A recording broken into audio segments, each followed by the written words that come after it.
Hey there. How late is it in the Philippines right now?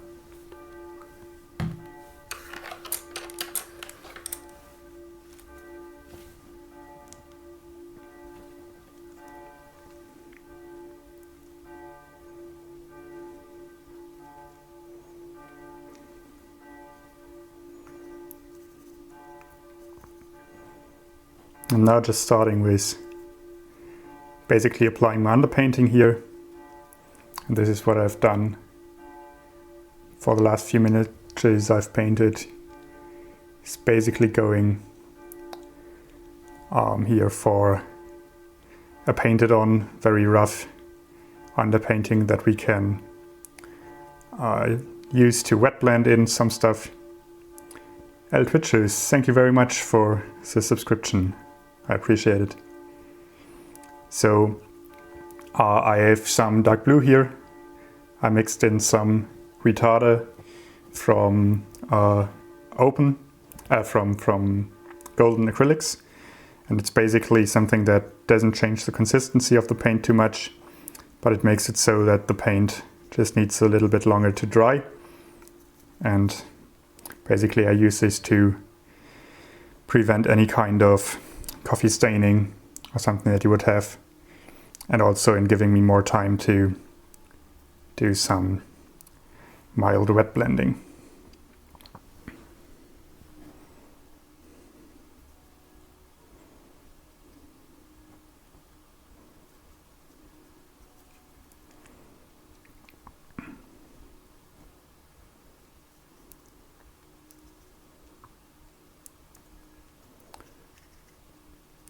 So this is the boring part of the video. Once we have this down, it will get more interesting. Now I will start to also use some red, again mixed with some of the same medium that delays the drying a little bit. And you can see that we can just start slapping this on here, and where it will mix, we'll get these nice transitions from a more reddish tone to a more bluish tone. Alright, let's see if I go for a bit of a higher ISO on the camera. Let's see.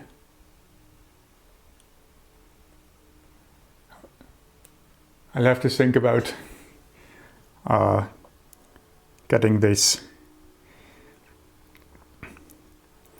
Okay, so why I'm choosing these colors? Basically the idea, I hope this is not too bright now. I will get it back down once I'm done here. Basically the idea is that I want to have just some groundwork for my colors. Everything I will do later on will use colors that are not fully opaque. So you will see some of the color that I'm applying here later in the paint job. And mainly the idea is to have a bit of a colder shadow tone. So that is why I'm applying the blues more in the shadows and lower down the model. And I want a bit warmer midtones and highlights. And so wherever the light from, let's say, the sun would hit our miniature, I am applying a bit more of the red so that I'm getting a bit of a warmer tone in here. And basically you won't see too much of this later on, but wherever we have some recesses where I don't apply any color, we have just shadows that are a little bit more interesting than if they were just black or just dark or something like this. So this way we get a bit more interest in there. And also, as I alluded to earlier, there is a bit of a paint retarder in here. So you can see most of the paint that I'm applying here is still wet. So when I'm done here, I can do some mild wet blending. And then again, when I'm doing the wet blending in the shadows, I will get a bit of a darker, bluer tone. When I do it where the sun hits, I will get a bit of a brighter and warmer tone. It's just a bit more interesting. Okay.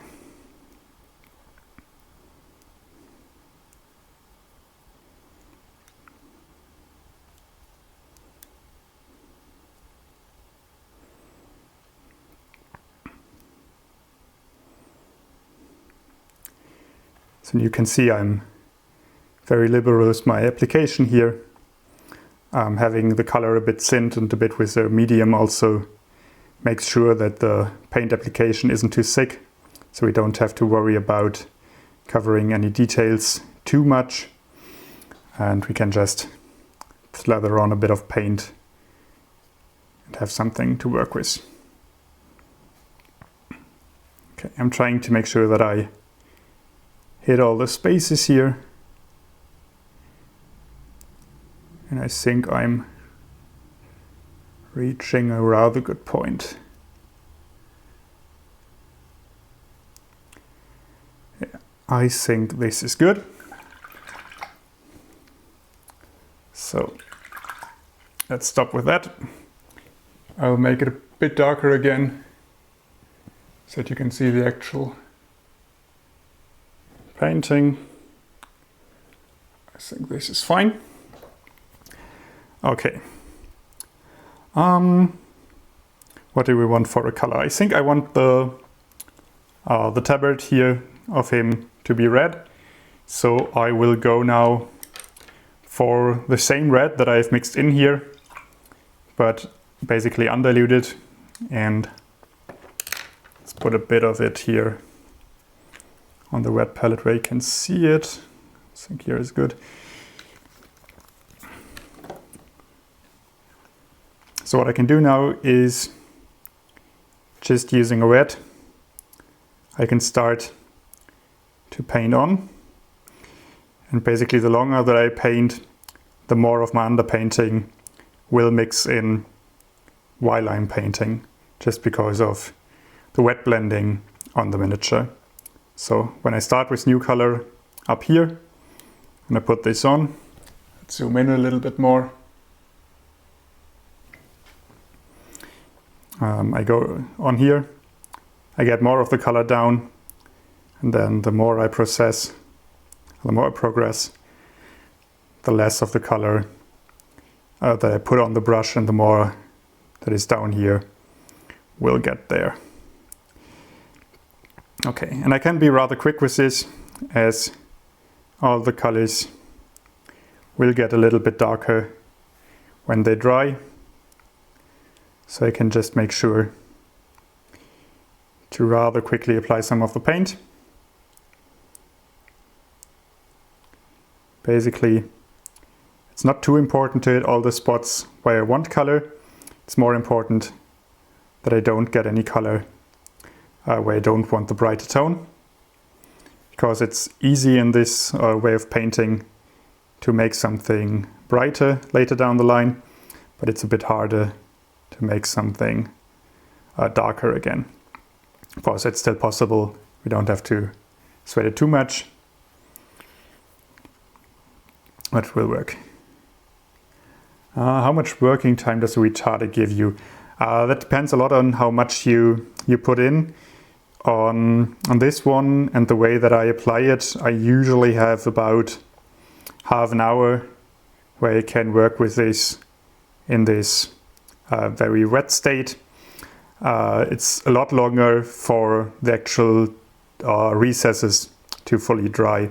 So if I later put some paint in and I want some of the shadow color to mix in, I can just dab my brush a bit in the shadows. But this thing here also on the raised surfaces is mostly half an hour or so of full working time. Okay. We're getting a lot of nice transitions in here just by using the underpainting that I just put on here.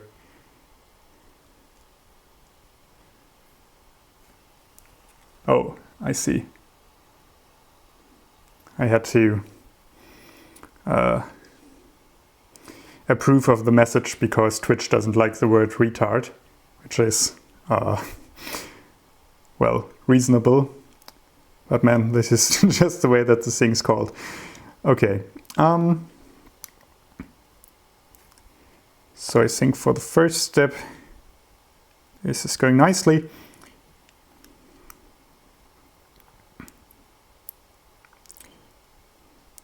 Just getting in some of the color here.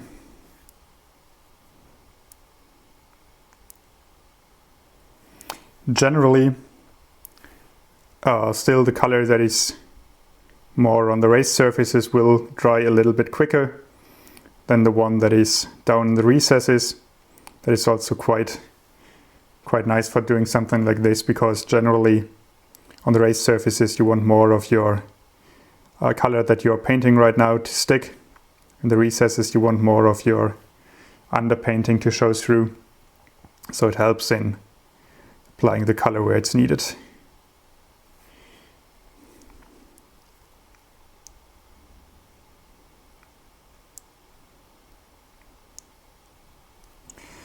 Okay.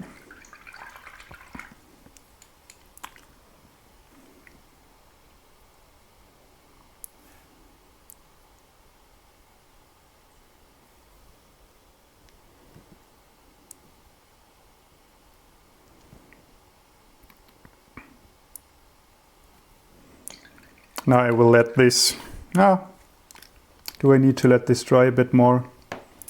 Maybe I don't even need to do that. So I will now go to a brighter red.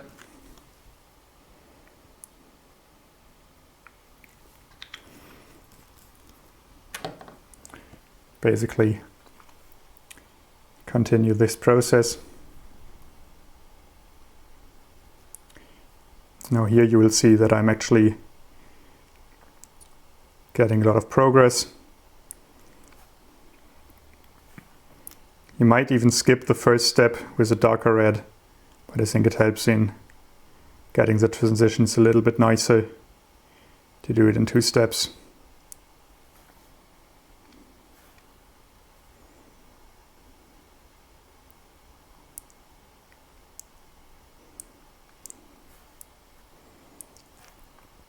If you want to do everything by while wet blending, we will also do a last layer when this is dry.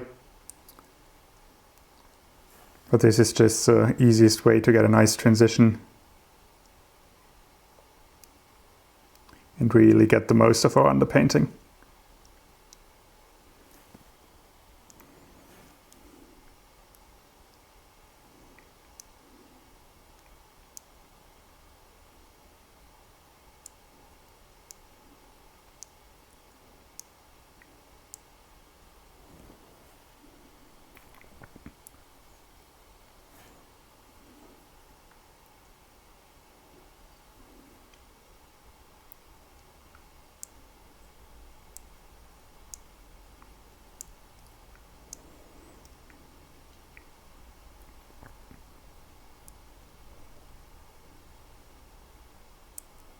Okay.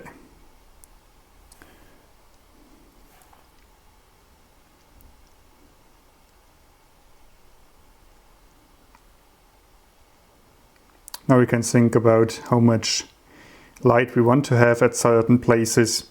So here at the lower part of the tabard, where he is obscuring a lot of the thing with his own arm, I will go for a lot less color. You can also see that because of the bluish part of the underpainting here, we get a darker tone and a more bluish tone.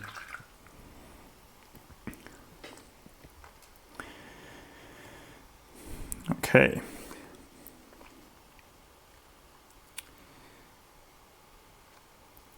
So let's see.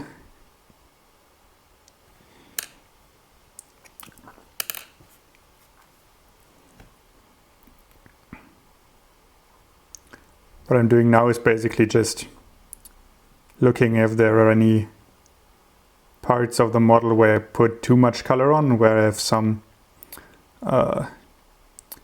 fear of obscuring details. I just take a brush that is mostly clean, just try to dab it off a little bit, Since this is just the underpainting, the worst thing that I can do is get a bit of a cleaner transition between the blues and the reds. That is nothing bad, but I think this is looking rather nice. Okay, so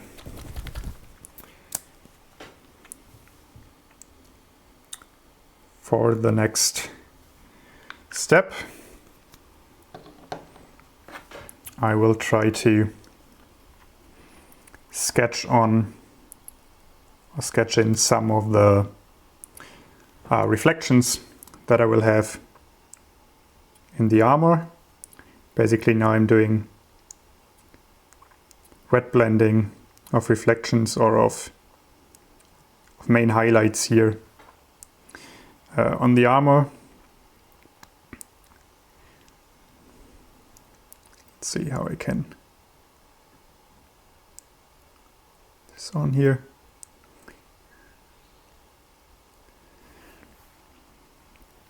I'm just trying to get a feel for the shapes of the armor.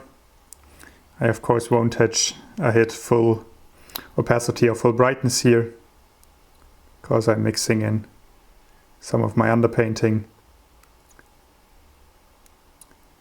But I do get a light sketch that also includes some of the warmth or coldness of the underpainting.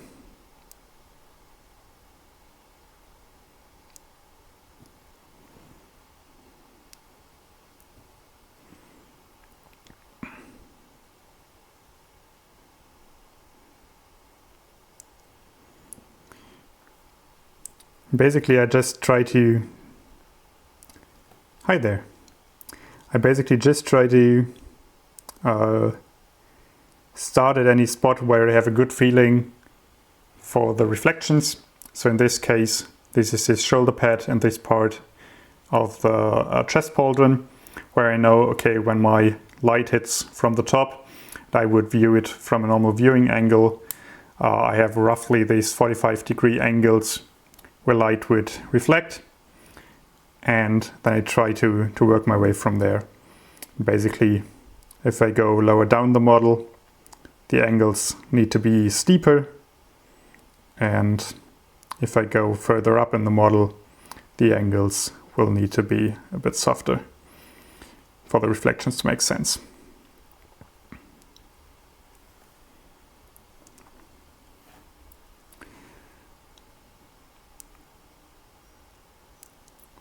And I can continue here into the gloves. Same idea.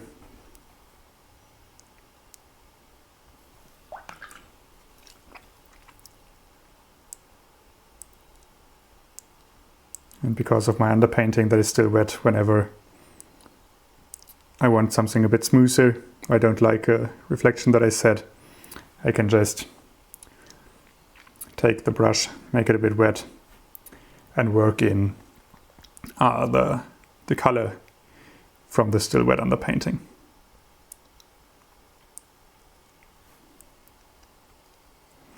Okay, let's see. We have these folds here at the bottom of the breastplate that also face upwards. So we get a bit of love.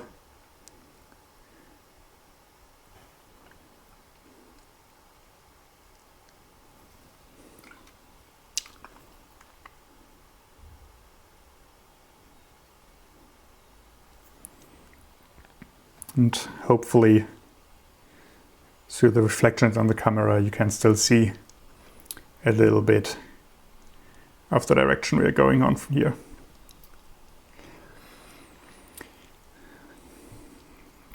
Okay, maybe let's jump to the back of the miniature.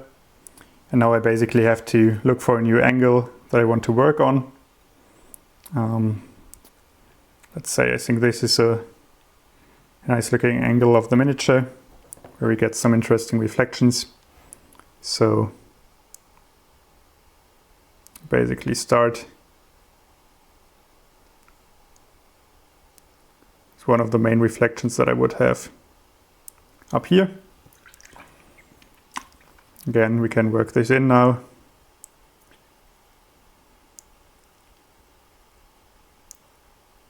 Get a bit nicer looking.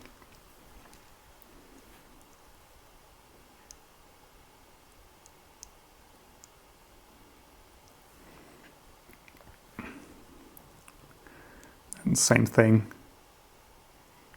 Try to think for the rest of the materials. Thinking about how we paint this one, where we set the reflection here.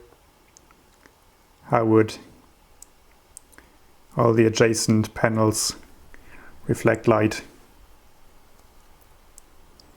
And go for that.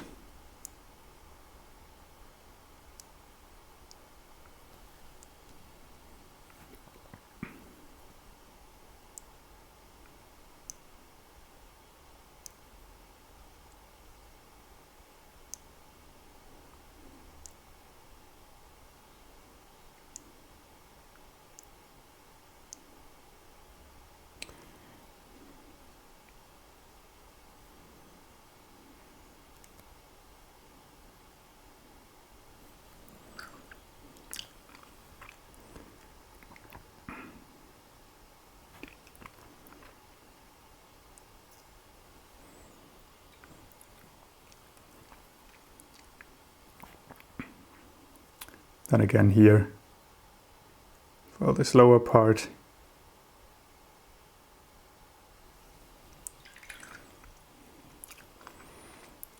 light would probably catch down here and reflect back up. So let's paint that in.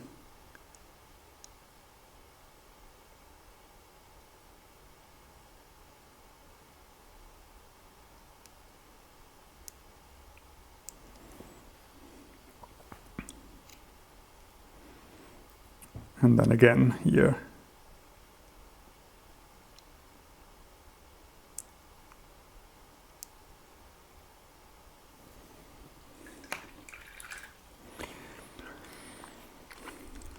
Okay, and roughly going around the miniature, I think I will need a third direction to sketch my reflections. And I think I will go for something like this.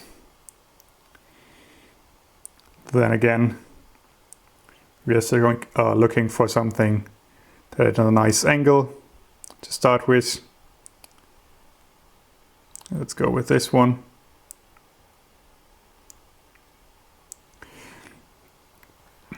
And then work from there.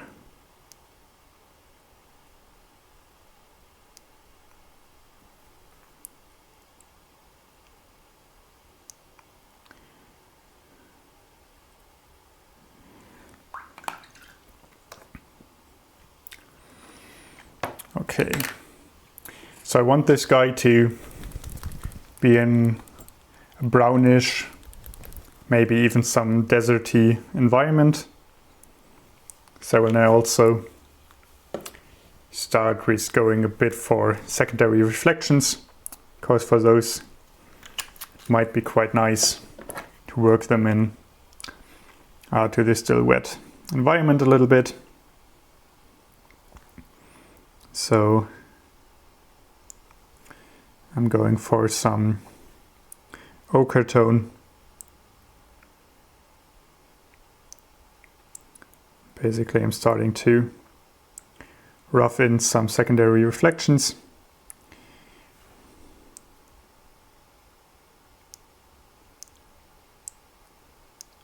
Those will be rather subtle at the moment, but in my opinion that's at least for the moment a good thing. And later down the line, when this is a bit more dry,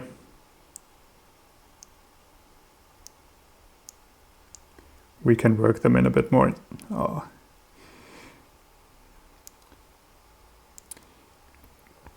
Okay. Again, same thing on the front side. Something like this here.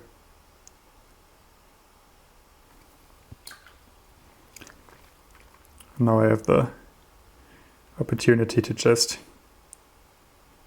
move this in a bit with my underpainting.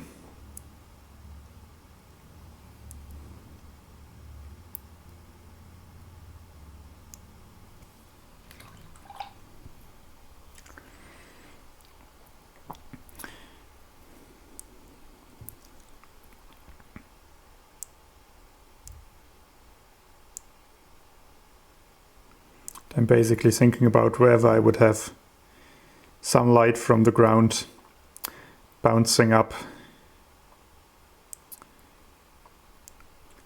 onto my metallics, and at all those spaces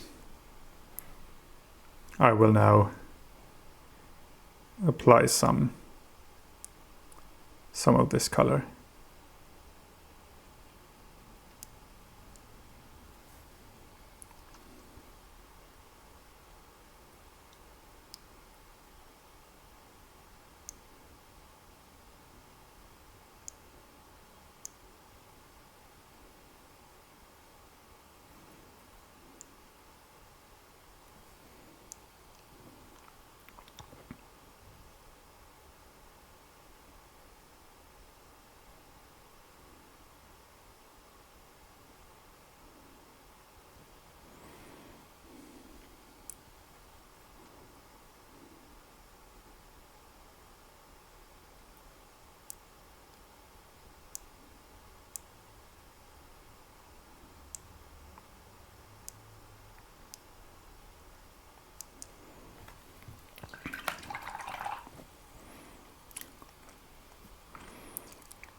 Okay, and I think for the interest of getting this on camera, I will quickly hit this with a blow dryer just to get it a bit less shiny.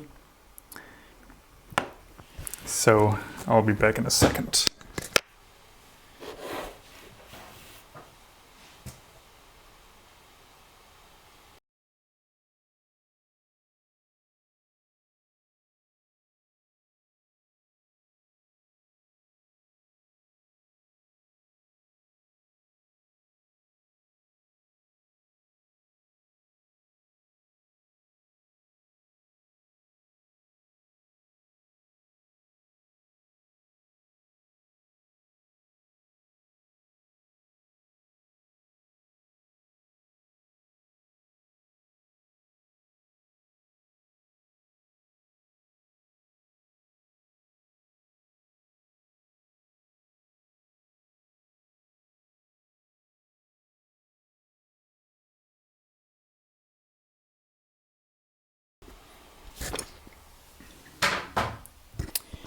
Okay, so let's continue. Now that we have this a little bit drier, you might have a better idea what we're working with. So let's continue on this first light sketch.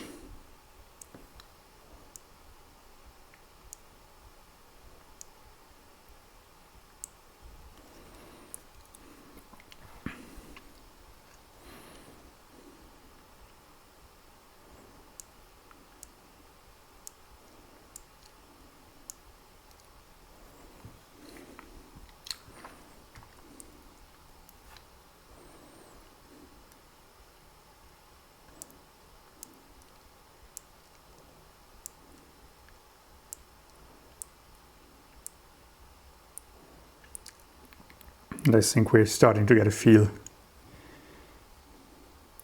for our volumes and the direction where this is going.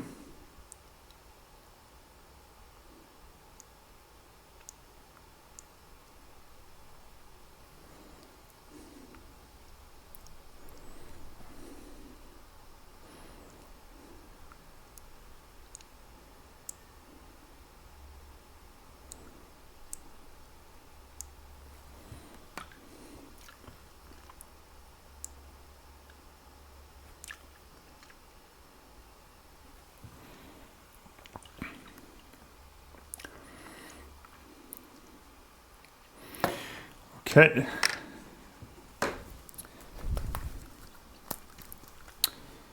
So I want this guy to mostly be in a grayish blue plate armor.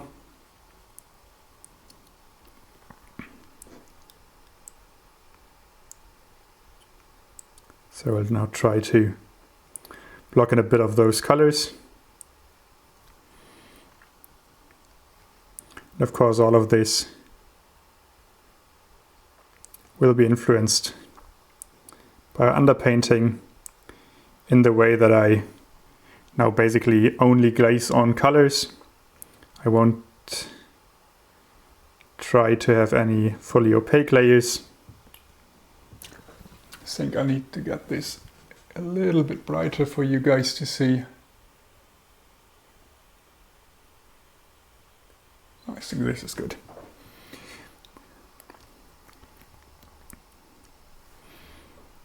And you will now see me jumping between my bounce lights. So this brownish tone that I want to represent the ground with, to show how reflective this plate is.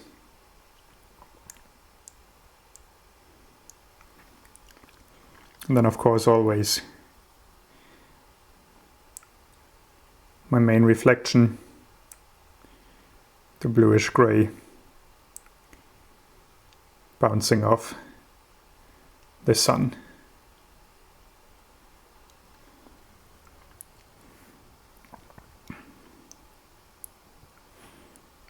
And if you have any questions about what I'm doing, please feel free to put them in the chat. I'll try to answer everything.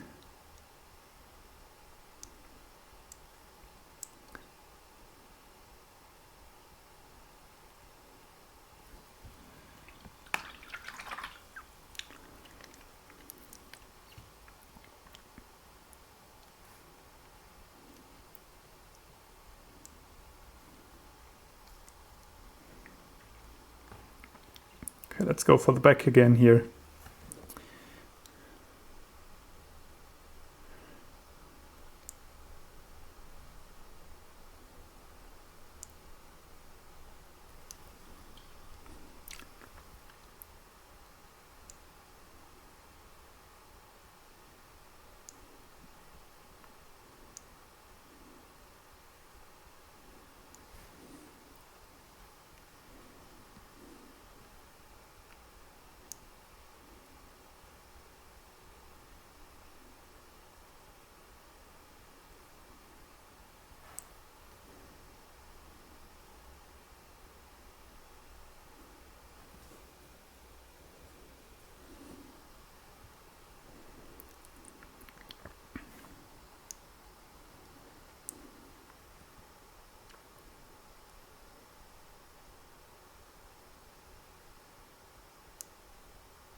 We can also try to apply a little bit of texture while we're doing this.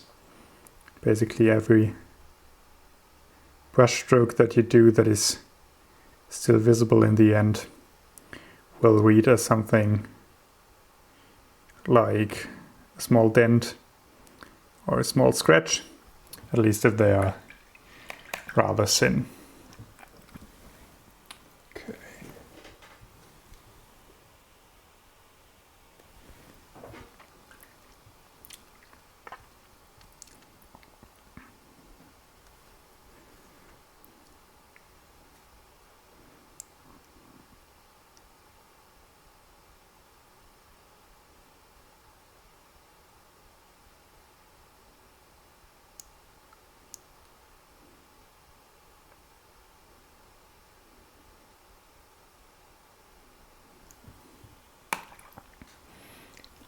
And personally, I think that this part here is already going in a very nice direction.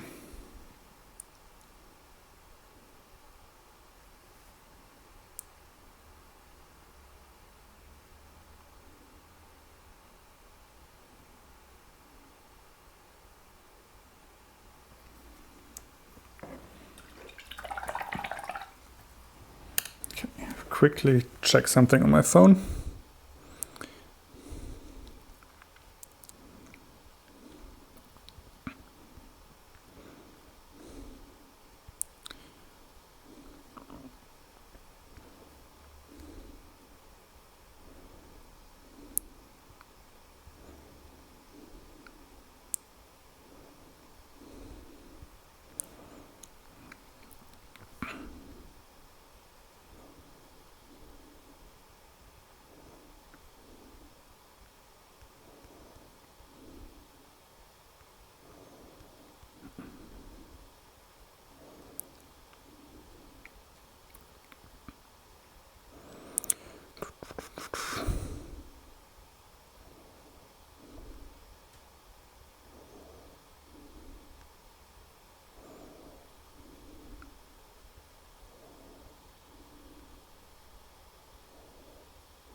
I'm back in a second, I'm sorry.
Okay.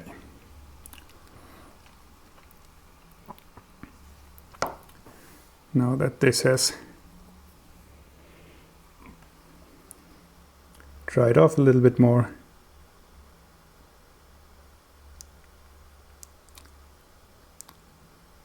we can work a bit more precisely.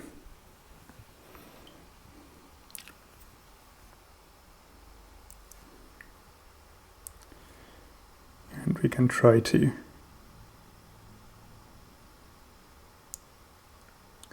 get in those crisp reflections,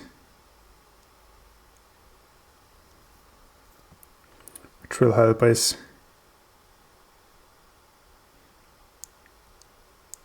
in highlighting the actual shape.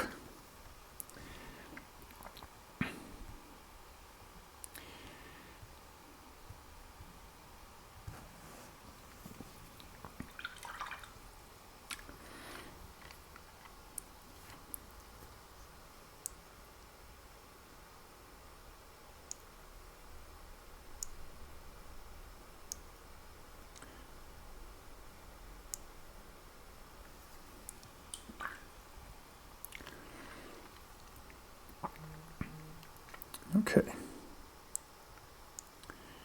I think I'm already seeing that for the next time I should probably do the underpainting step beforehand and give the miniature a little bit of a matte varnish so that you can see it better on camera. But that is a learning for another time.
Okay,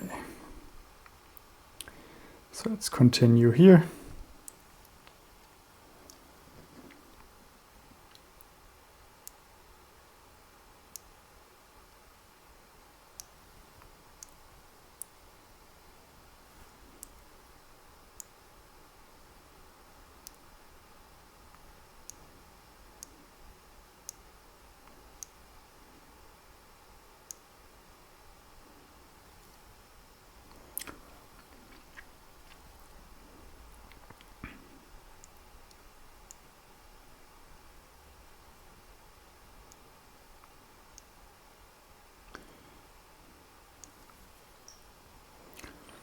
And as you can see, I'm basically moving around the whole miniature the whole time. Just really trying to get a feel for how I'm looking at the moment, how the contrast is shaping up.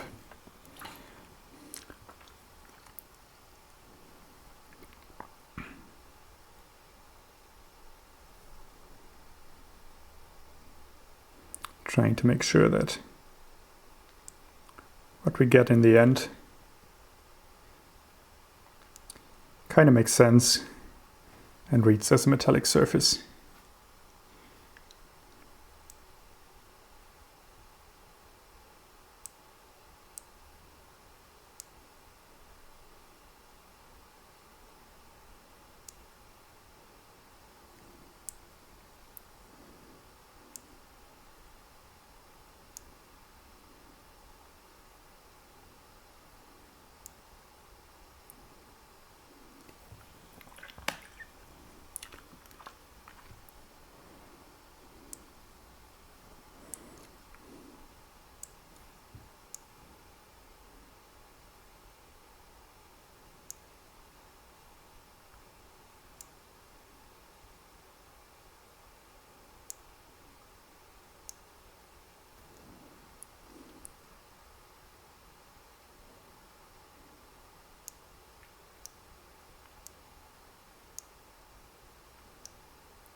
As you can see, I don't really bother with painting any base coats or any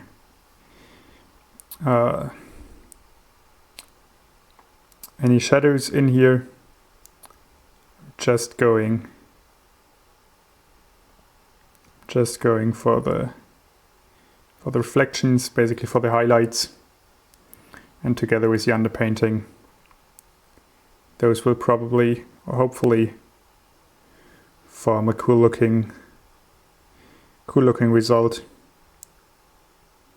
We don't need to spend any additional amount of time just trying to get a base color down.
whenever I don't really like anything that I painted, I just try to go in there with a mix that is kind of similar to my underpainting. And that way I can basically remove a bit of what I've painted.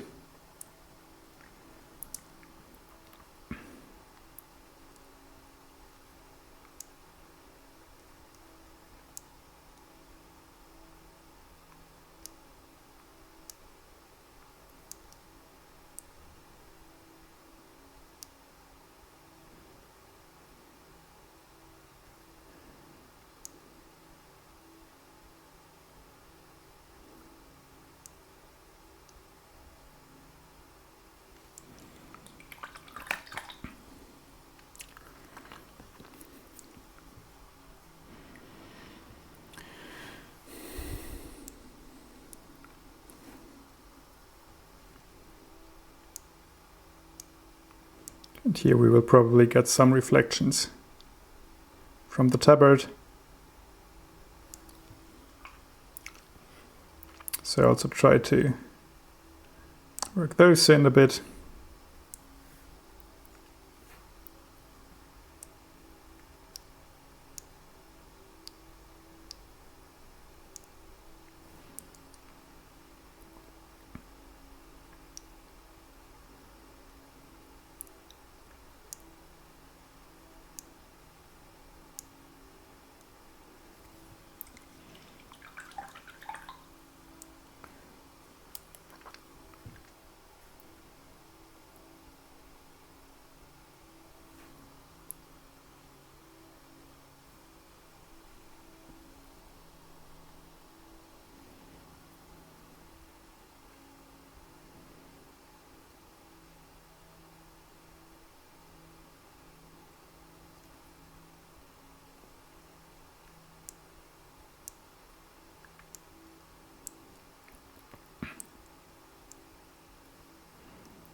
Now with the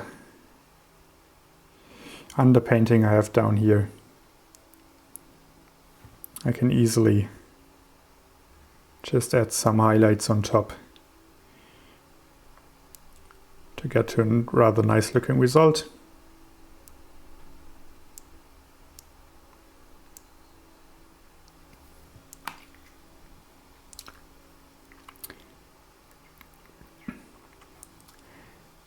Yeah, it's really interesting when you start painting in this way. You first apply colors in a way that look quite gaudy and very extreme, and then they dry and sometimes have the feel that you barely painted anything.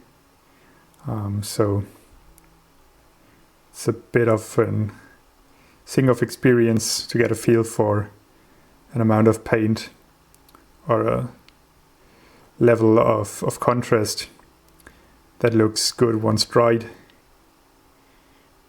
not only while you paint it on. Generally, I would try to err on the side of caution.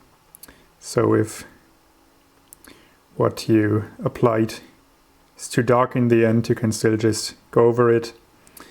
Don't really lose anything other than maybe a bit of time. But if it's already too bright, it's harder to save those transitions that you've already painted on.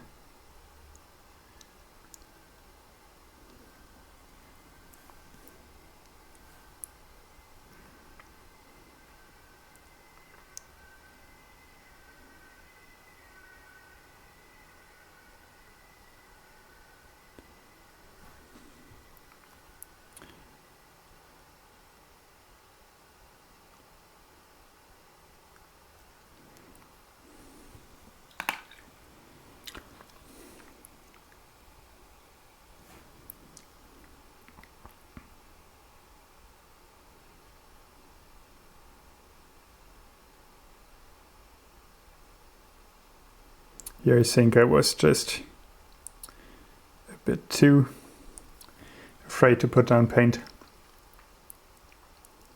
So I'll just go over there again.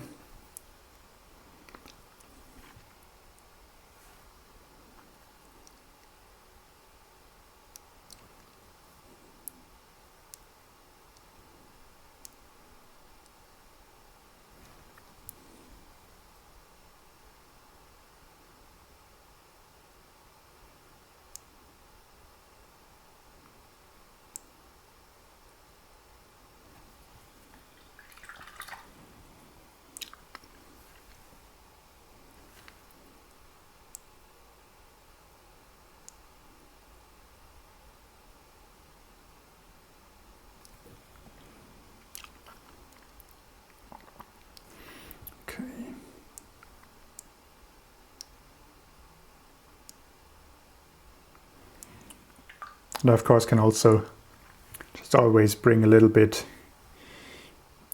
of my blues from my underpainting back in there if I think that it's getting a bit too brown in the overall composition.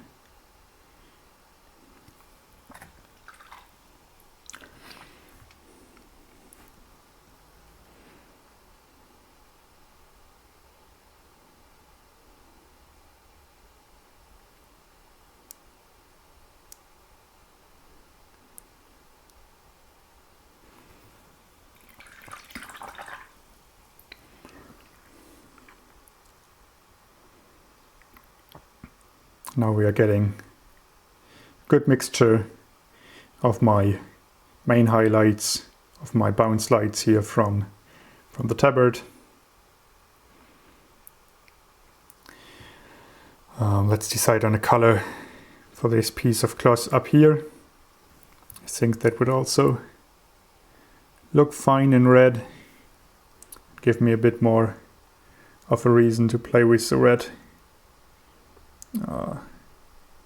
Reflections. Let's quickly go for that.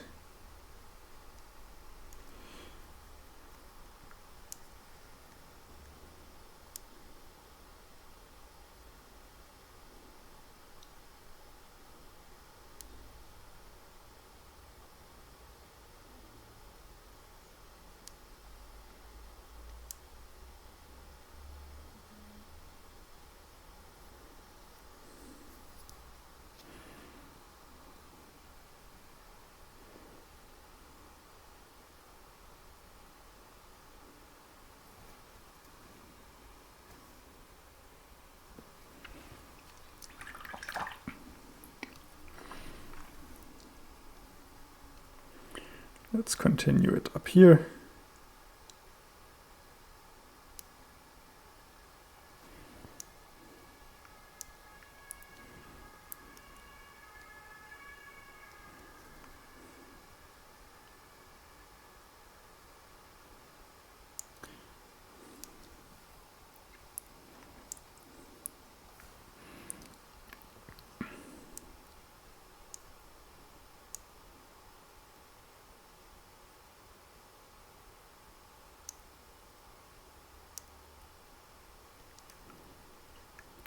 Generally, when I think that I have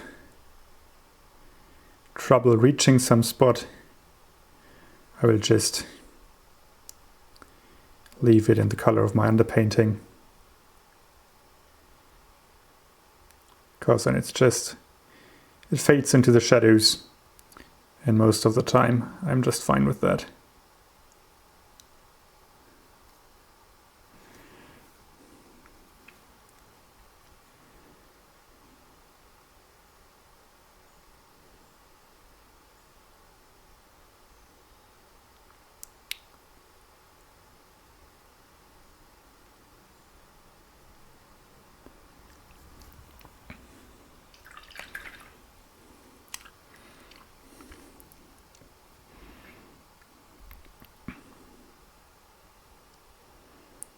I think there are some metallic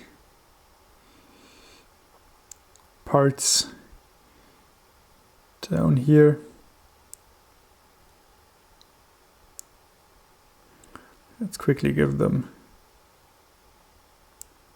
metallic feeling by just giving them some bright reflection.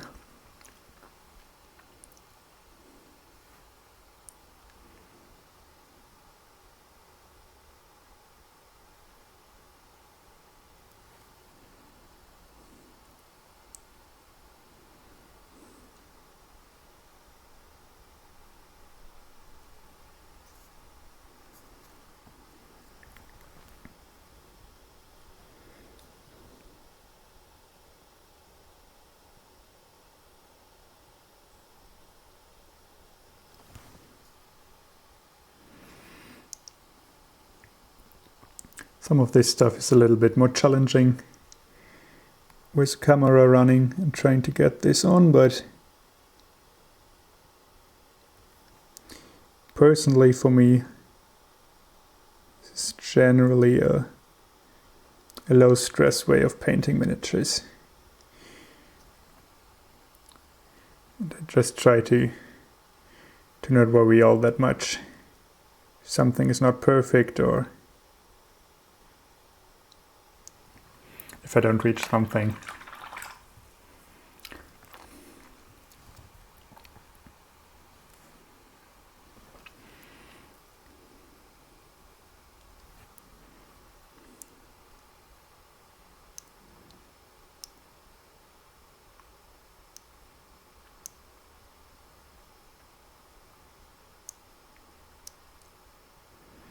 And also something that you will see is generally that I try to be rather vague and low contrast in the beginning. Go with broad brush strokes, covering a lot of ground and not being 100% precise. And the more I go towards my highlights and towards the parts where I want the main attention of the viewer to be, the more I will try to be precise and don't get color where it's not supposed to be. Basically keeping tidiness and keeping small brush strokes for the details.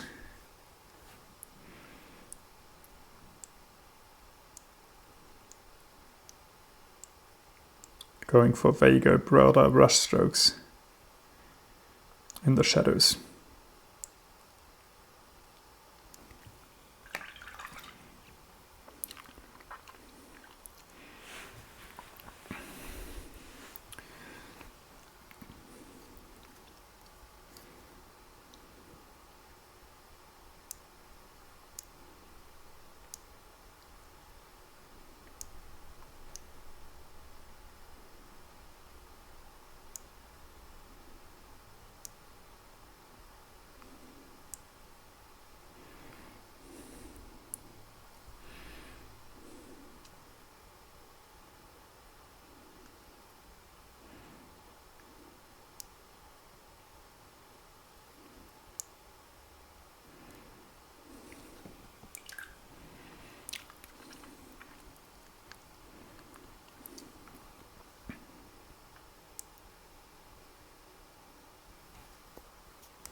You will also notice that I, from time to time, just miss something, like this part here of the leg armor. Should have been painted by now. It's just no problem to just go in there with some of the earlier colors.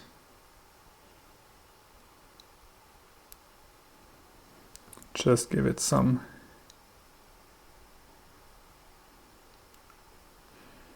of the colors, some of the reflections that we wanted it to have.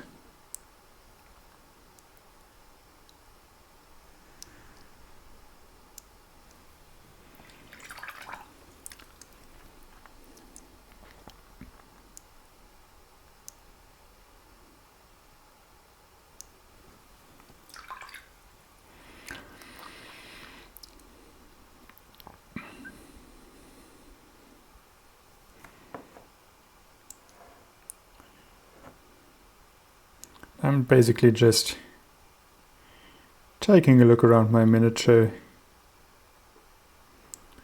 trying to get a feel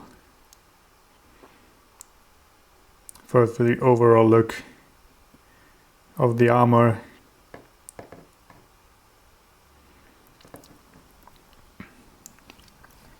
I think I like where we are heading.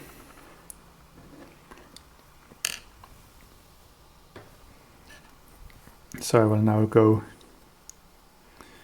for some pure pale sand, and I try to push the highlights a little bit higher just to get some more contrast in here.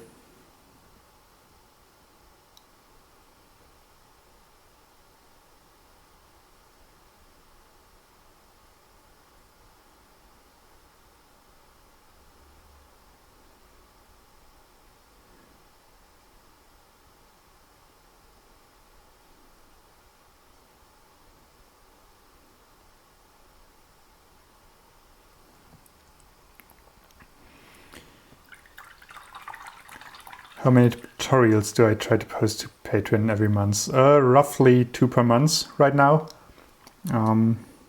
I try to get that a bit higher and try to also accompany it by some PDFs on other topics that I find interesting. So it's mainly 2 videos, which are generally roughly half an hour long, and then some additional content in the form of PDFs, or just me talking about a topic that I think is interesting for miniature painters. So something where I talk about painting consistencies and opaqueness of colors and stuff like that. And I would like to go to something like 1 piece of content per week. Currently with my full-time job and what I'm getting through Patreon, that is hardly justifiable, but we'll see where it goes.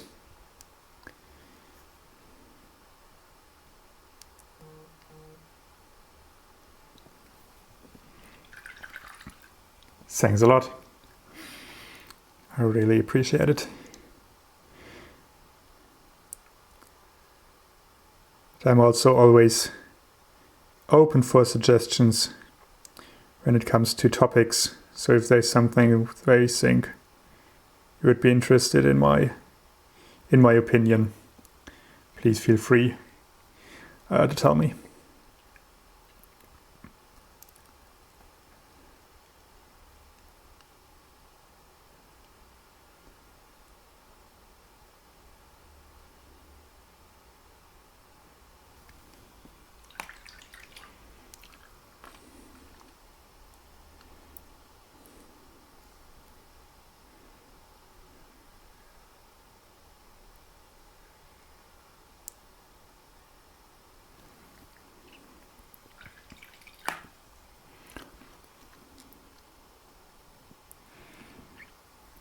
And I have to say, I really like, at least where this back plate of the armor is going.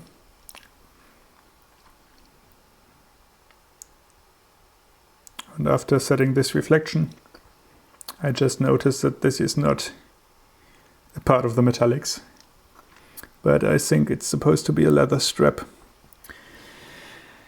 closing down the armor. Okay, so with that fixed,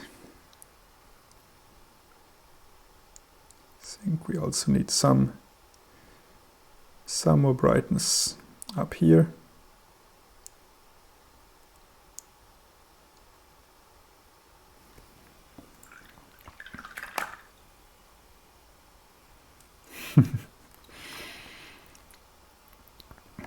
Yeah, there were actually some of the miniatures recently that I had the most fun in painting. I think that a lot of the Titanforge sculpts are just very evocative. Also the thing that they have done around Johann Egerkrans work, like this duck guy. I think they're just some very brilliant models that I had a lot of fun painting.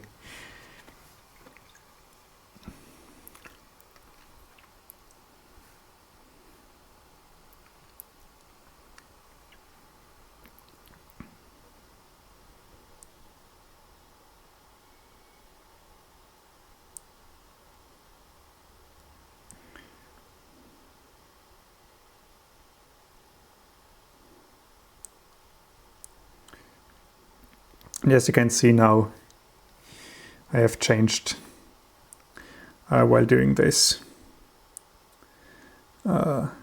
These smaller parts in the armor I have changed to a smaller brush, which I'm really trying to get a bit more detail in here.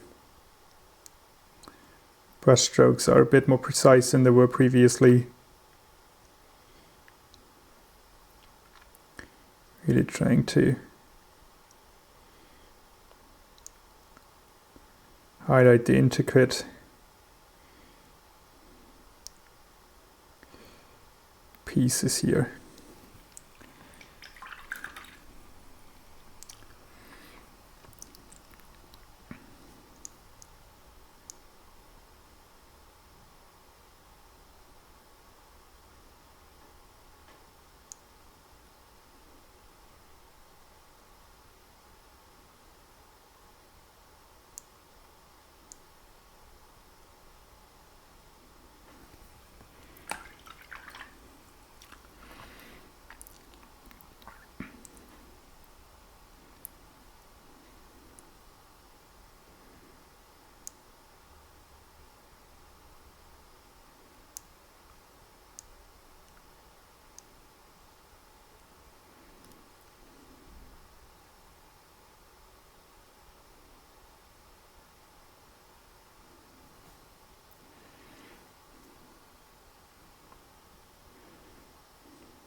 I think I should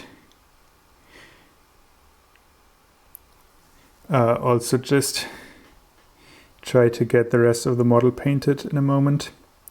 Something like the face or the skin in general, to get a better idea of how this model will look like with all the surfaces painted in some way. So let's think about an appropriate color for this guy. I don't want to go with red because I already have the red cloth. I think some darkish purple could look good. Yeah, I think I will go with that. So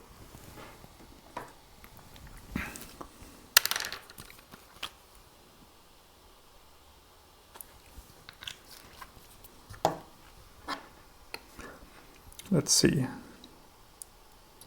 how this color by itself looks on the underpainting. Well, you don't see it too much, so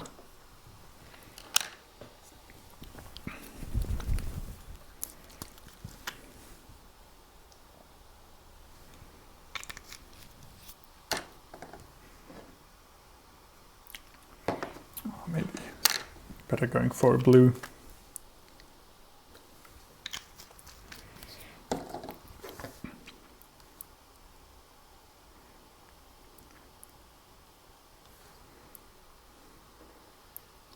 So let's see how this will look.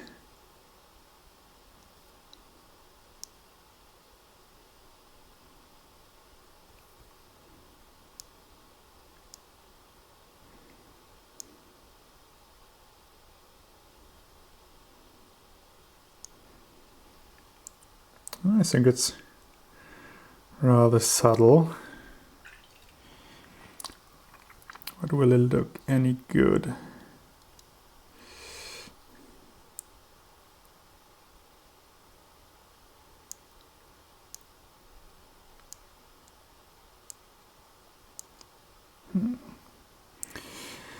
I'm not convinced by my own choices.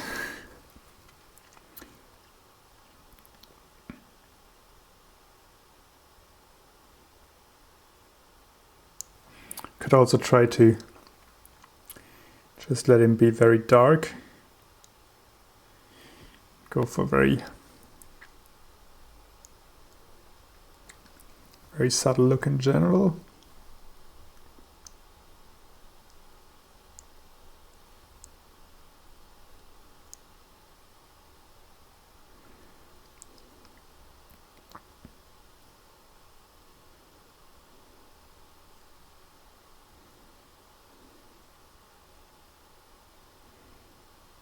I'm trying to understand the model here. I think he has gloves on his left hand, so only this is actually part of his fingers.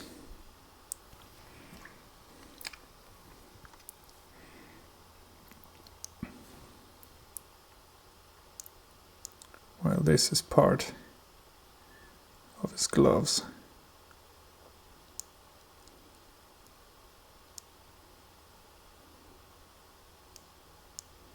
I think some 3D printed models with rather small details, it's not too easy to actually understand what of the model is supposed to be which kind of fabric or which kind of material, but I think we'll make do.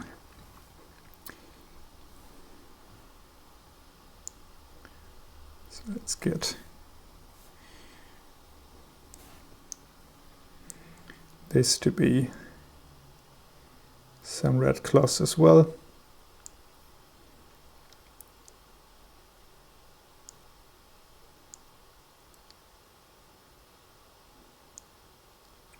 Which also means that we'll get the opportunity to include some more red in our secondary reflections, which I think is quite good here.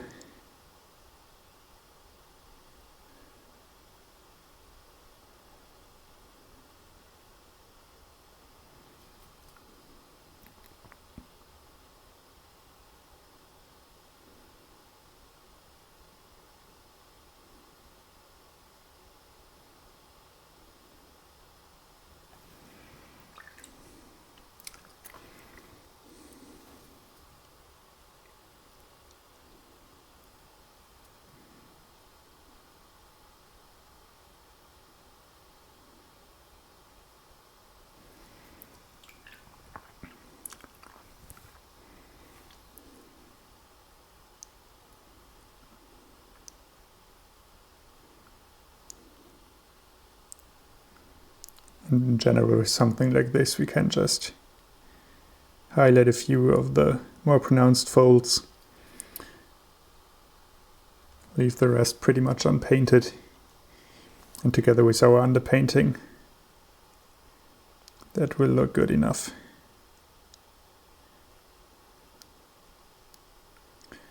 Having just put down that part here of the red fabric, also basically allows us to place in some red here on this part of the armor, which was rather boring before.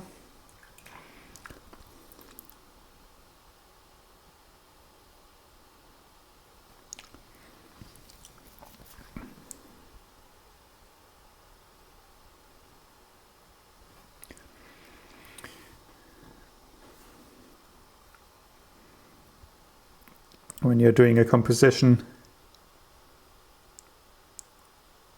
with a lot of shiny armor, especially when you're doing it in a non-metallic metal style, the choice of surrounding fabrics and surrounding bright colors, or even if you surround it with some bright colors, makes a lot of a difference for the finished piece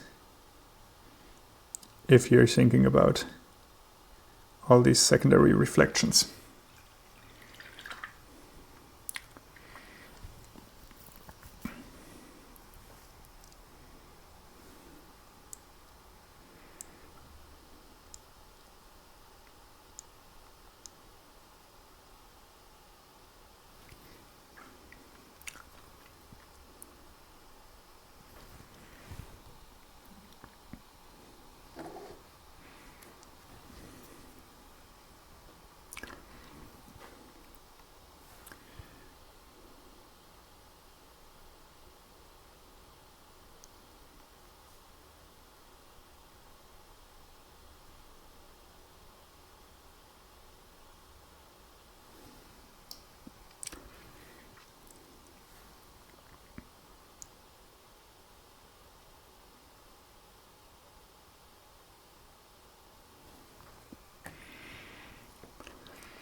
To trying to understand the intricacies of the model.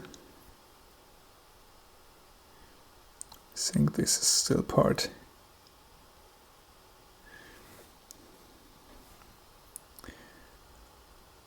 of the gloss here.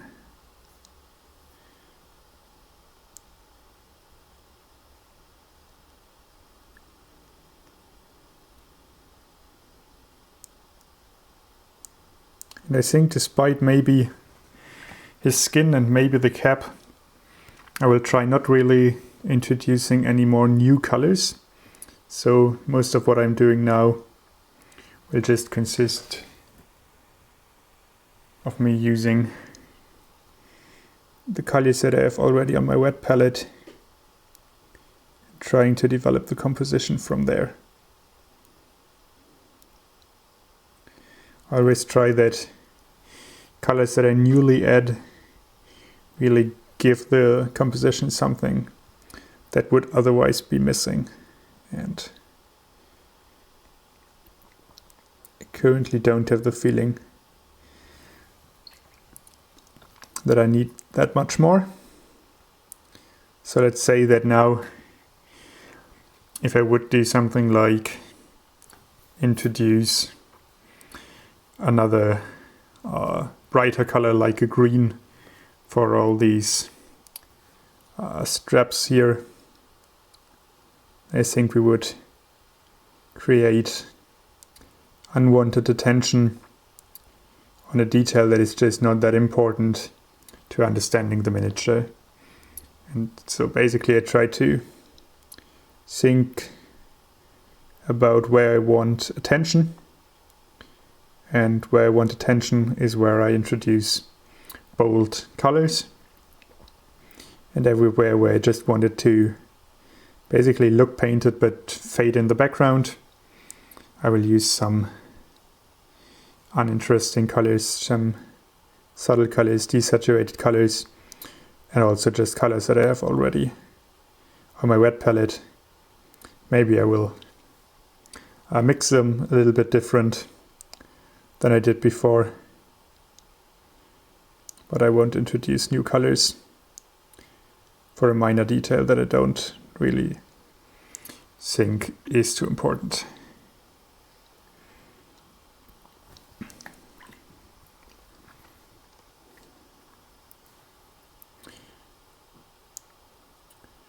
In my opinion, if you just do that, you will get more harmonious compositions rather easily.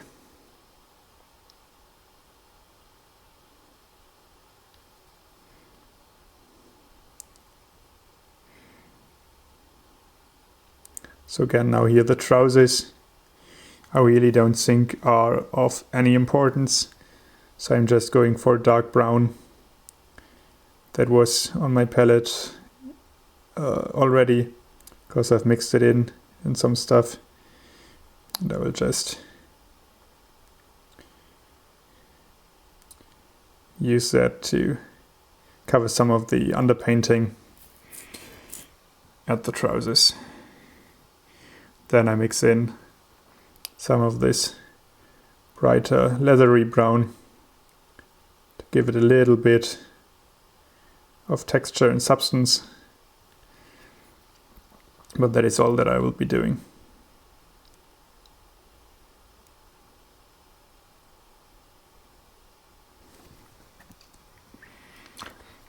And then for something like the straps, I will take the same brighter brown, maybe mix in a little bit of pale sand.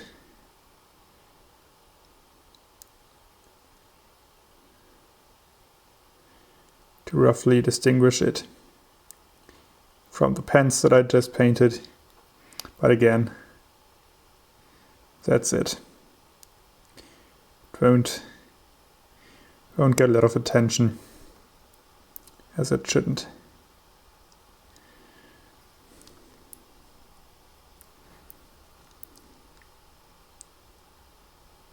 Then also that is the same color, or roughly the same color, that I've used for some of the secondary reflections in my metallics.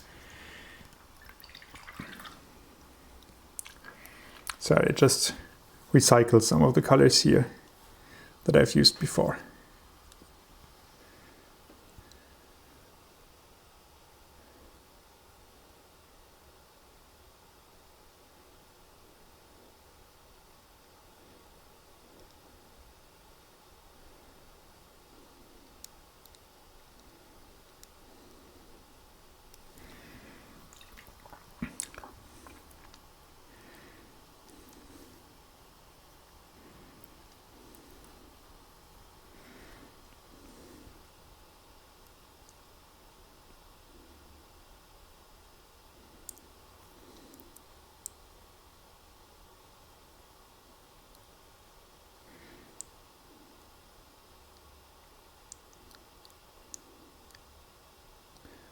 Again, here I'm trying to get this a bit neater. I'm trying to get the edge a bit more refined. Also introducing some very light texture, just to make it feel like he has seen combat before. Basically trying to give the illusion of some very minor scratches in there.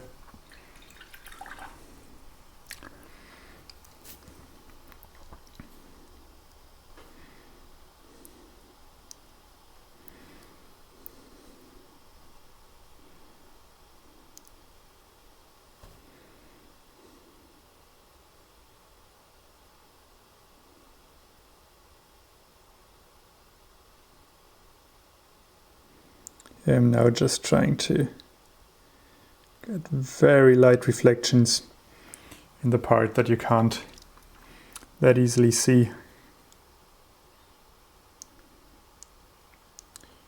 Just to basically fade the plate armor into the shadows. Okay.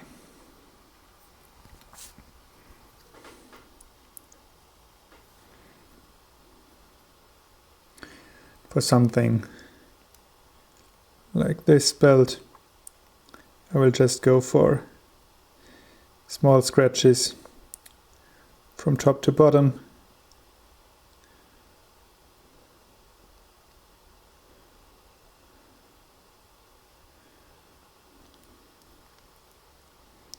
Again, just to have some paint on there.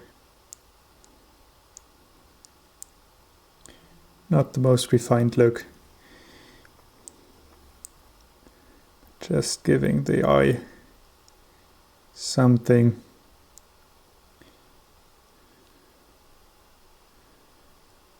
to distinguish the belt from the tabard.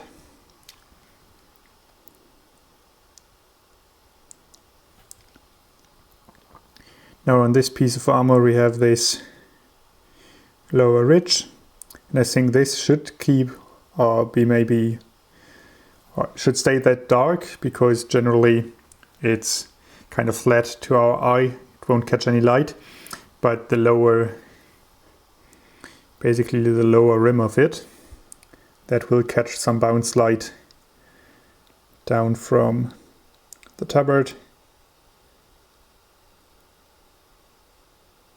So I will give this a very quick edge highlight to represent that bounce light. And again, it's a minor detail, makes it feel a bit more involved.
What else to do?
Okay, let's quickly go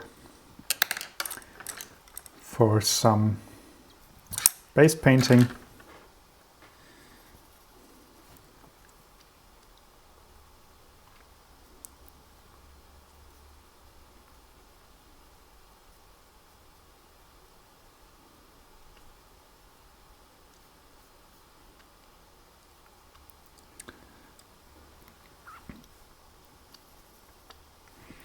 And for a lot of the models that I paint, the bases aren't too involved. Basically, as I don't want to draw too much attention to the base, just try to get it in a style or in a color palette that is similar to what I've done on the model. In this particular case, I'm trying to use some of the same color that I've introduced in some of the bounce lights that are supposed to reflect the ground here.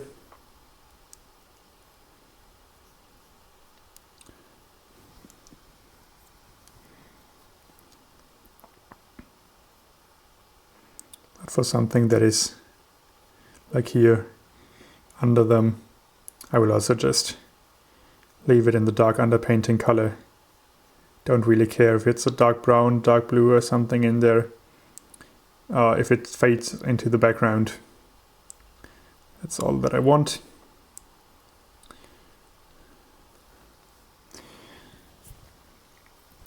And let's say for the stones, I mix in a little bit of gray, just to have some separation between the ground and the stones.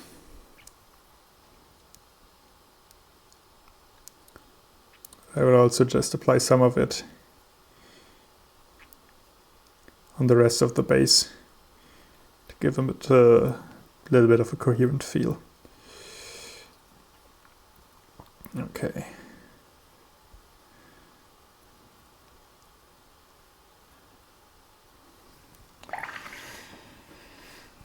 I think that's already roughly it. I can dab on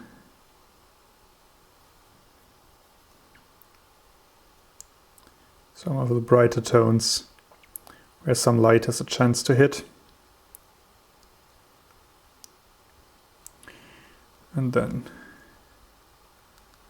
that will be enough, at least for the base at this moment.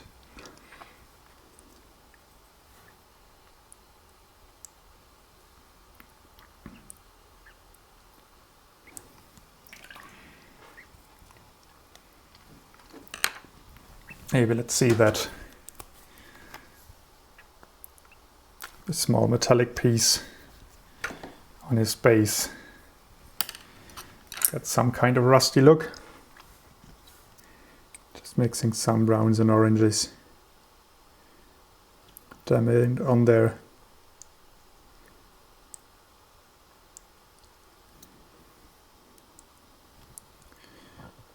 Will probably be enough to give it the rusty feel.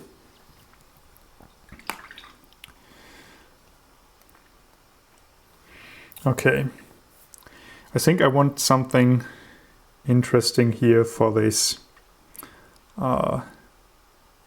border at his tabard. And I'm just a big fan of painting gold. So let's see if I get a bit of gold N&M in here as well. And to do that, I start with some dark red. I say dark red, it looks bright. Again, that is because it has to dry.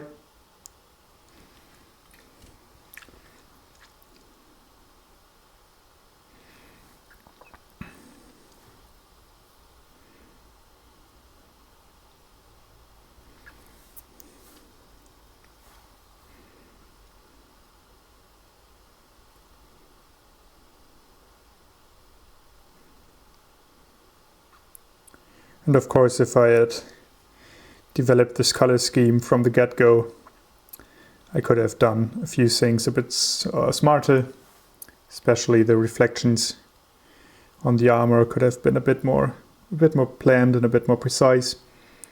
But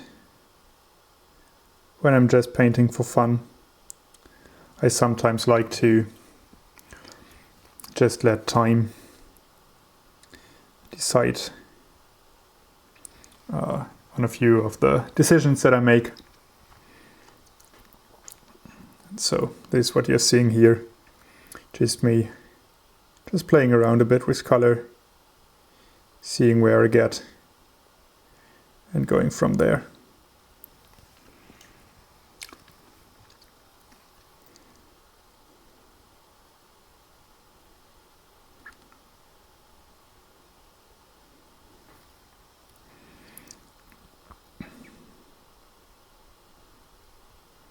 I think sometimes it's quite a cool feeling to be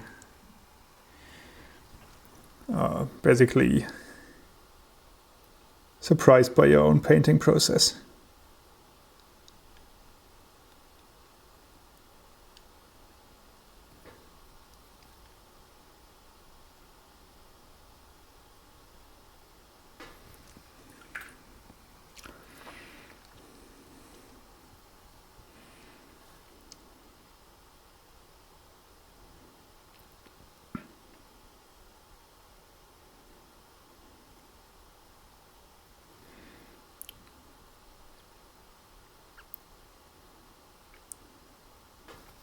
Basically, I'm just trying to lay the groundwork for my gold.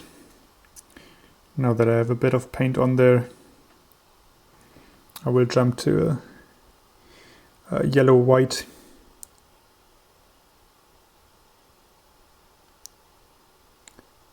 To sketch in my reflections. These will look too bright now. They will also still look too bright once they're dried. But I will work on that with some glazes. But right now I want to basically get a feel for the light sketch or for the reflection map that I'm working with.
Basically, you're seeing another particular of my painting style, so something like here where I'm trying to basically fade out a bit of the reflection. It's not necessarily realistic, but I like the look that it gives and the shininess that we basically imply by that.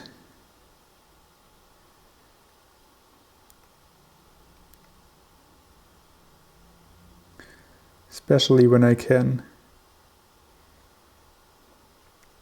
use multiple different metallics. Now here the plate armor has a bit of a different feel. It's a bit more brushed, it's a bit more damaged. Then we have this basically high quality golden trim on the tabard, showing us that he is an important figure of his army.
Okay,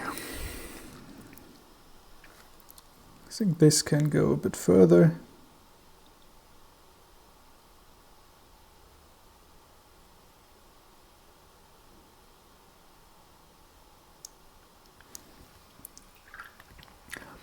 But roughly this is where I want to go. And now we will try to work that in by glazing in a warm yellow or warm orange.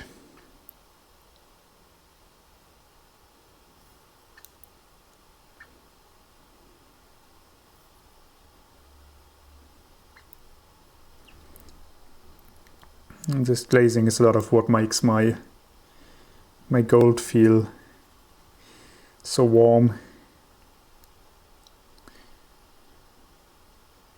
Gives it the special look.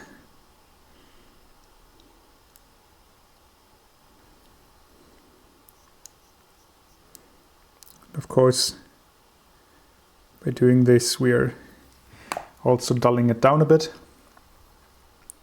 which is why we will go in with a bit more of the yellowish white that we used before. This just now gives this golden sheen that we want to achieve here.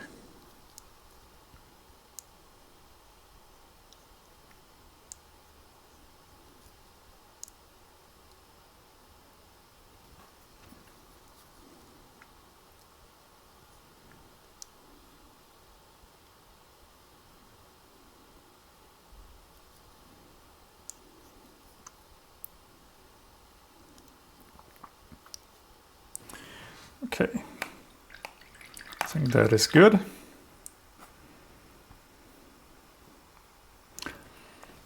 So now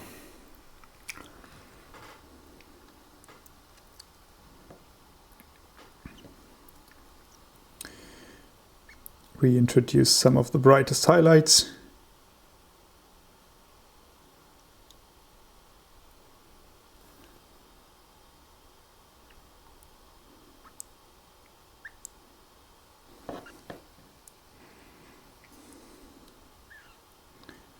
And that way we get this very nice and extremely shiny gold, which I personally just love a lot.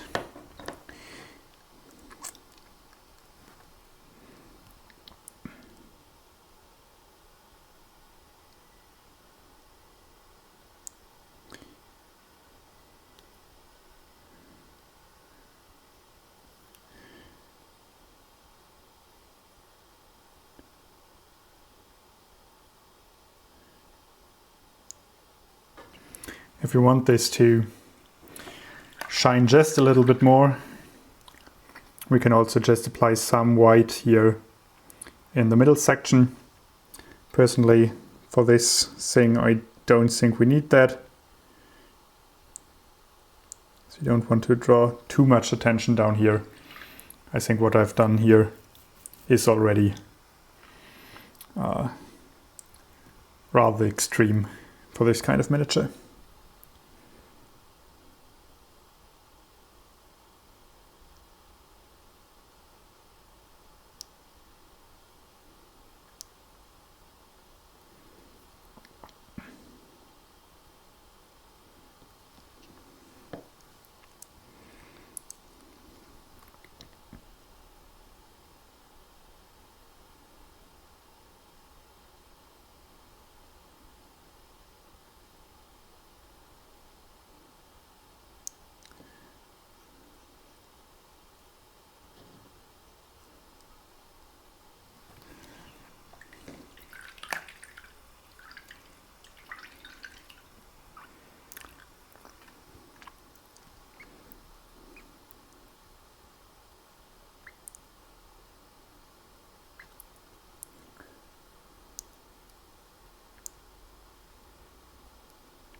Again, this is a rather extreme look, especially lower down the model, but I just love those golds, so I'm quite happy with that.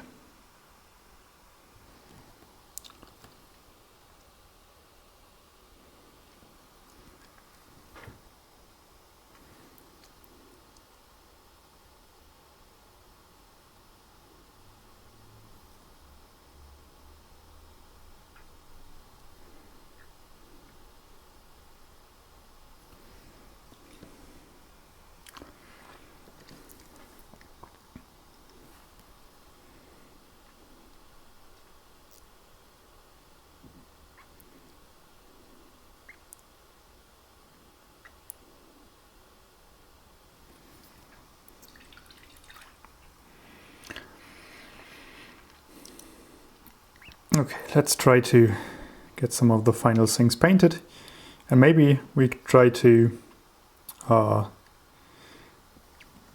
get a second thing in gold, just so that it's not only one random part of the miniature. It's extremely shiny. So let's say we get the handle of this sword, the crossguard of this sword in the gold as well.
And then again, second application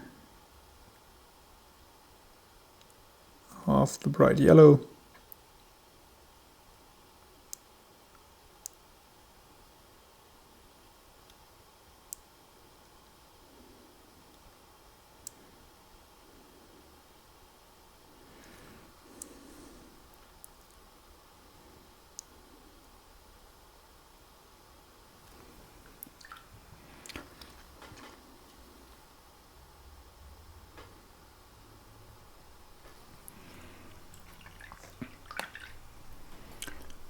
And I think that works quite nicely.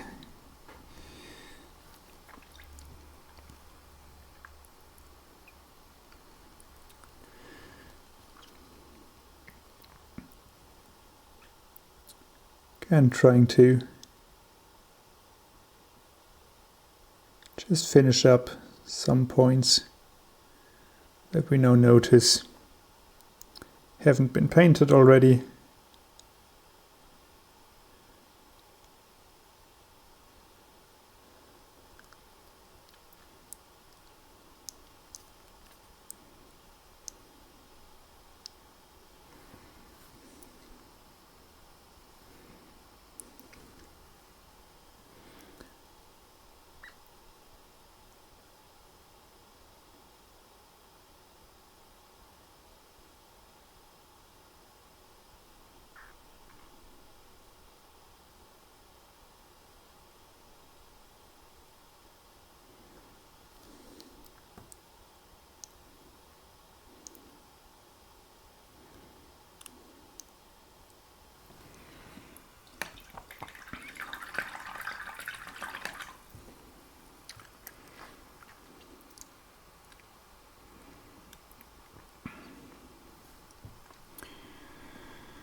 I think I'll just go for some gray for his head.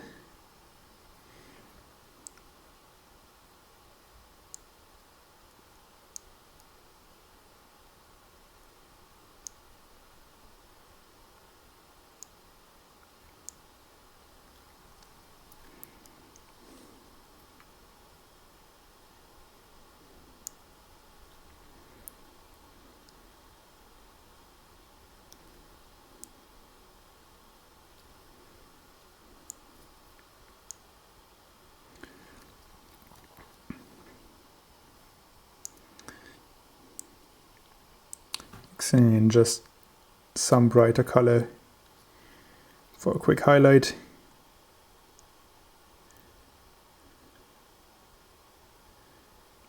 just giving this thing a little bit of form is probably enough.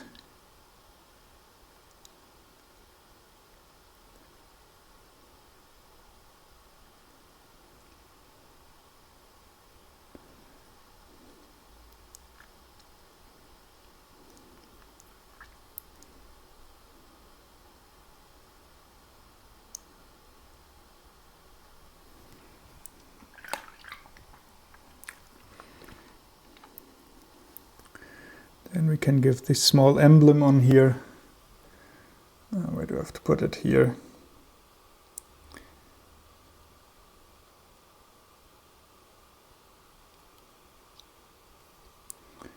Just some, oops.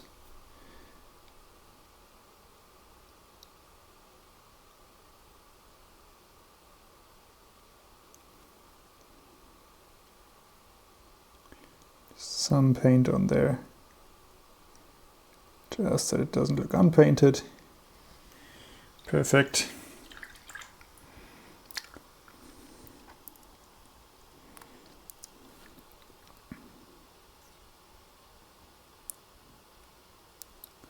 Make this note here just a little bit brighter.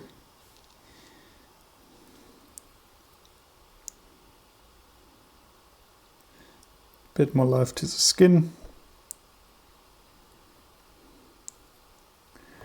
Also here on the back.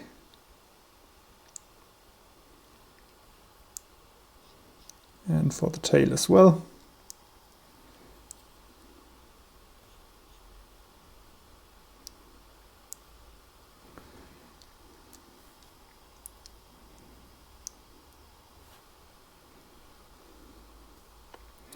Mixing in some bright color. Basically the idea is to give this a feel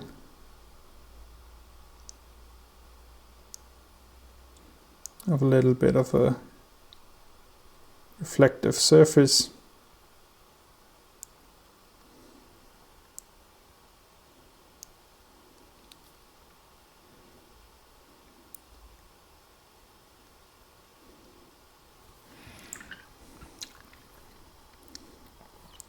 Just to be a bit more interesting than it was previously.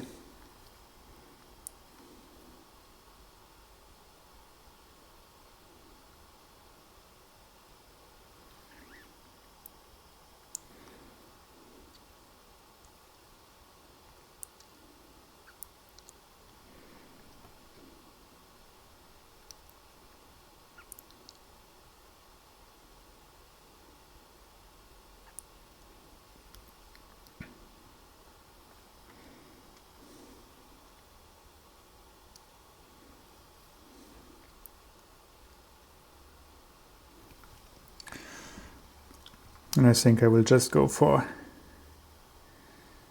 some bright horns, just to make them pop a little bit.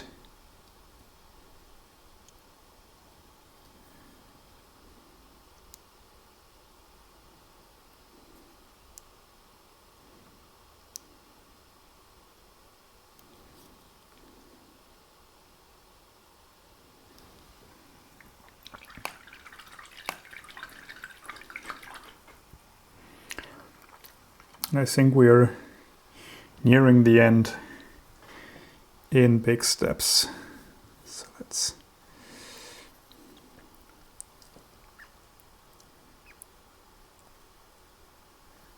very quick highlight.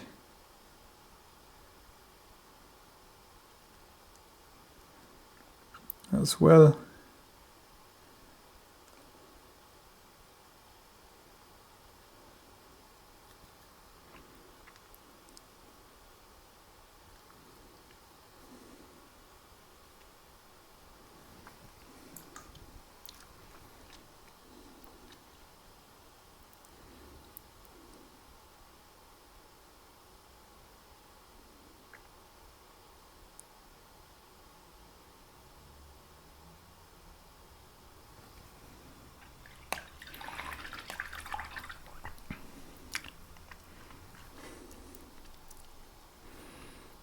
Let's go for some more refinement here on the red, just to make this a little bit more interesting.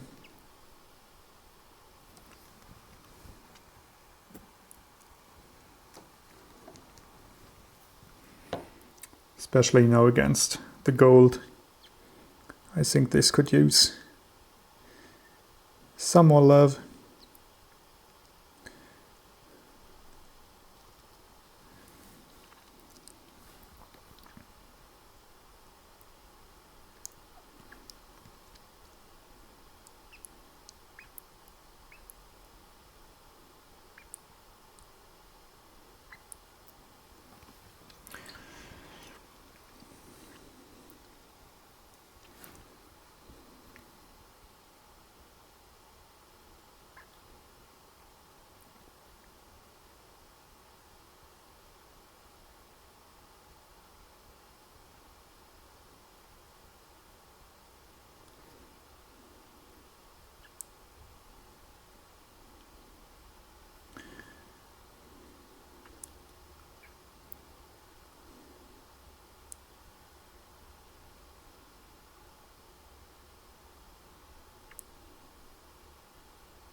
Okay.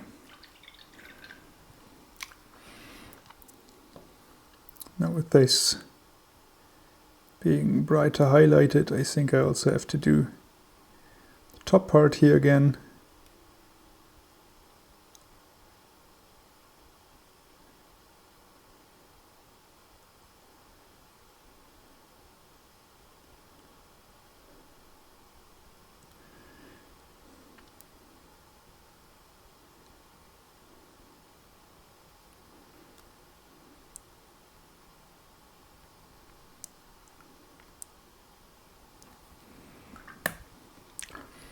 I just see that I haven't really painted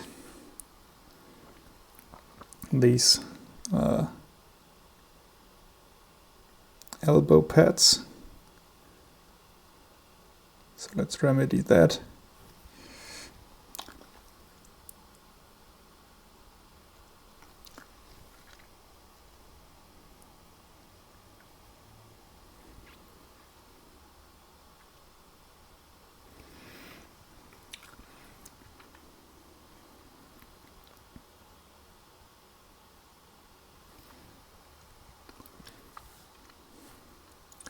And I think some secondary reflections in that direction in red.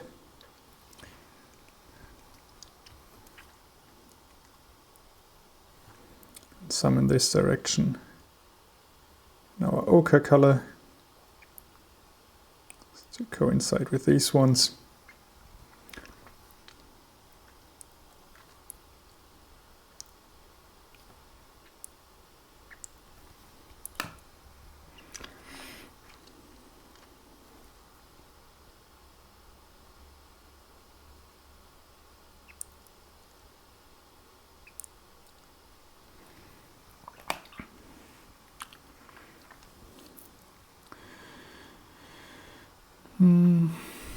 Then no. Some more red in here.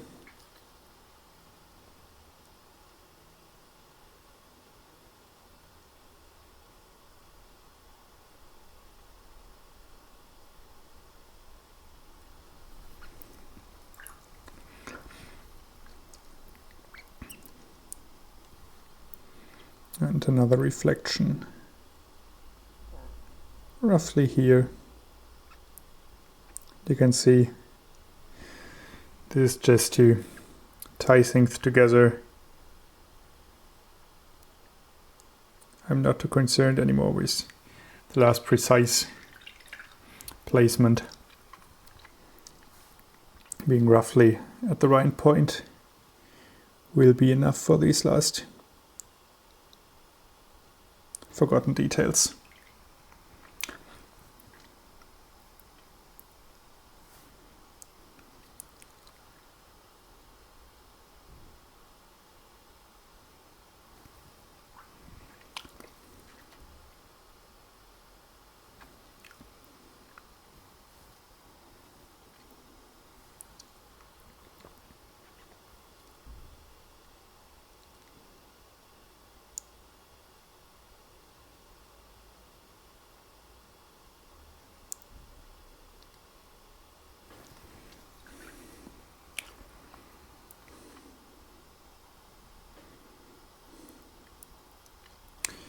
I'm now just jumping between details to make sure everything is painted.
Okay.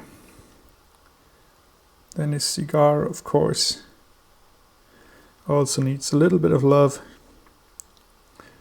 Basically what I want to do here is give it roughly the color a cigar would have. Then we want to get a very bright point at the end where it's glowing. For that, I start with the yellow.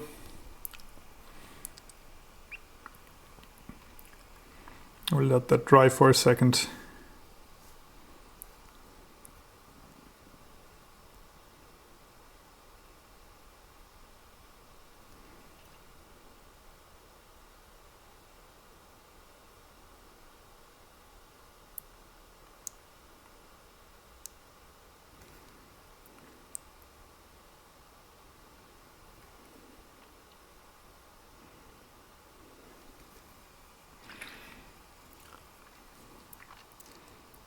And this is dry. I will go for some orange on there.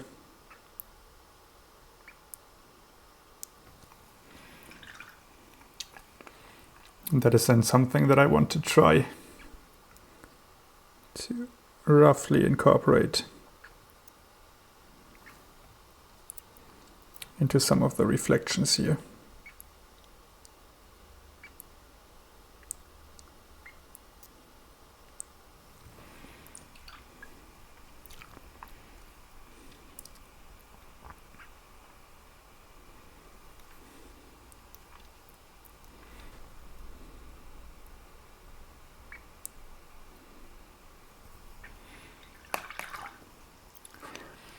Okay. I think for what I wanted to paint here on stream, I'm happy with where we are at, especially here the back side. Let's see, get this a little bit darker for a better feel how it would look. Oh, it's a bit too dark. It's a bit less light. Then we Now we have this guy. And of course we could still spend any amount of time on this guy, improving him further, making everything more detailed. But I think we got a guy who looks cool. His armor looks metallic. We have some reflections in there. And I think that is good for today. So, for everyone who was watching, thank you very much. I hope you enjoyed it, and I will try to do this more regularly. Feel free to follow me on Instagram or TikTok. And if you have any comments, concerns, something that I should differently next time, I'm very happy if you write me at some of those places. Have a nice day. Bye.